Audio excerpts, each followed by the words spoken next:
Hello friends, welcome back to my channel. IPL 2024లో eliminator second match వచ్చేసి SRH versus Rajasthan Royals మధ్య జరగబోతుంది. ఈ మ్యాచ్లో ఎవరైతే గెలుస్తారో వాళ్ళు ఫైనల్స్కి వెళ్తారు. ఈ మ్యాచ్లో ఎవరైతే ఓడిపోతారో వాళ్ళైతే ఇంటికైతే వెళ్ళిపోతారు.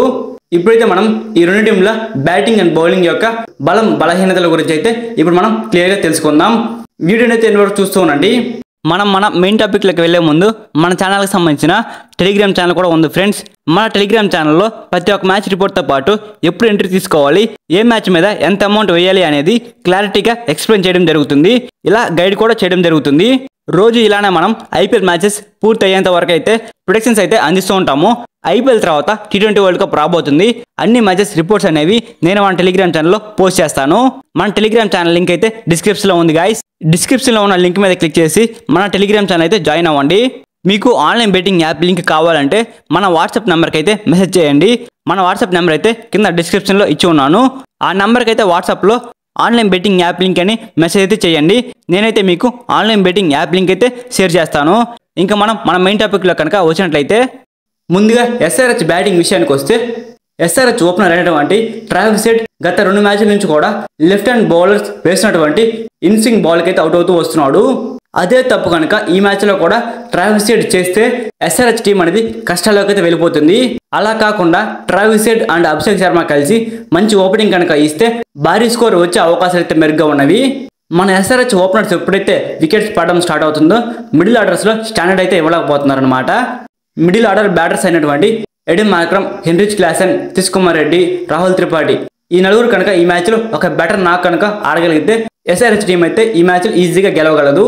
రాజస్థాన్ రాయల్స్ బ్యాటింగ్ చేసినప్పుడు భువనేశ్వర్ కనుక పవర్ ప్లేలో వికెట్లు తీయగలిగితే ఆ సమయంలో ఎస్ఆర్హెచ్ టీం అయితే రాజస్థాన్ టీంని కంట్రోల్ చేయగలదన్నమాట. ఈ రెండు టీంలు లాస్ట్ మ్యాచ్ తలపడినప్పుడైతే భువనేశ్వర్ లాస్ట్ ఓవర్ వేసి మ్యాచ్ అయితే గెలిపించడం జరిగింది. అదే విధంగా ఈ మ్యాచ్లో కూడా చెలరేగి బౌలింగ్ వేయాలని అనుకుంటున్నాను. మన ఎస్ఆర్హెచ్ టీంకి పెద్ద సమస్య ఏమిటంటే స్పిన్ బౌలింగ్ అనమాట. మన ఎస్ఆర్హెచ్ టీంకి అయితే స్పిన్ బౌలర్స్ లేకపోవడం అనేది పెద్ద సమస్యగా అయితే మారిపోయింది.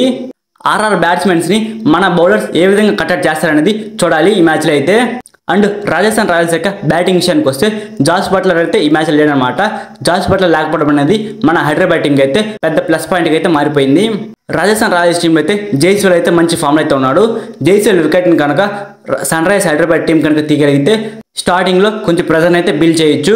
ఆ తర్వాత సంజు శాంసన్, రియాన్ పరాగ్, ధ్రువ్ జురెల్ లాంటి యంగ్ ప్లేయర్స్ కూడా ఉన్నారు. వాళ్ళు కూడా ఈ సీజన్ అయితే మంచి ఫామ్లో అయితే కనపడుతున్నారు. కాకపోతే ధ్రువ్ జురెల్ మరియు సంజు శాంసన్ అయితే లాస్ట్ కొన్ని మ్యాచ్ల నుంచి కూడా ఫామ్లో అయితే కనపడలేదు అనమాట. అండ్ రాజస్థాన్ రాయల్స్ టీం యొక్క బౌలింగ్ విషయానికి వస్తే ఐపీఎల్ హిస్టరీలోనే ద మోస్ట్ ఎక్స్పీరియన్స్ బౌలర్స్ అందరూ కూడా ఈ టీంలోనే ఉన్నారు. సందీప్ శర్మ, ట్రెంట్ బోల్ట్, రవిచంద్రన్ అశ్విన్, విజేంద్ర చహల్, ఆవేశ్ ఖాన్ లాంటి బౌలర్స్ అందరూ ఈ టీంలోనే ఉన్నారు. రాజస్థాన్ రాయల్స్ యొక్క బౌలింగ్ ఎదుర్కోవడం చాలా కష్టం అనమాట. లాస్ట్ మ్యాచ్లో కూడా మనం చూసాము ఆర్ఆర్ వర్సెస్ ఆర్సీబీ మ్యాచ్లో అయితే రవిచంద్రన్ అశ్విన్ ఏ విధంగా బౌలింగ్ చేశారనేది. ఆ మ్యాచ్లో అయితే Ravichandran Ashwin man of the match award కూడా అందుకున్నాడు. అండ్ అలానే పవర్ ప్లేలో కనుక ట్రెంట్ బోల్ట్ వికెట్ తీయగలిగితే ఎస్ఆర్హెచ్ టీం అయితే ఫుల్ ప్రెజర్లు అయితే పెట్టగలరు. డెత్ ఓవర్స్ అయితే ఆవేశ్ ఖాన్ అండ్ సందీప్ శర్మ అయితే ఎక్సలెంట్ బౌలింగ్ అయితే వేస్తూ ఉన్నారు. రాజస్థాన్ రాయల్స్ టీంకి అయితే బౌలింగ్ విషయంలో ఎలాంటి సమస్య అయితే లేదు. రాజస్థాన్ రాయల్స్ టీంకి అయితే ఏదైనా సమస్య ఉందంటే అది బ్యాటింగ్లో మాత్రమే అనమాట. ఆర్ఆర్ బ్యాటర్స్ని మన హైదరాబాద్ టీం కట్టడి చేయగలిగితే ఈ మ్యాచ్ అయితే మన హైదరాబాద్ టీమే గెలవగలదు. అండ్ ఈ యొక్క గ్రౌండ్ పిచ్ రిపోర్ట్ విషయానికి వస్తే ఈ యొక్క మ్యాచ్ అనేది చపక్ స్టేడియంలో ఆడబోతున్నారు.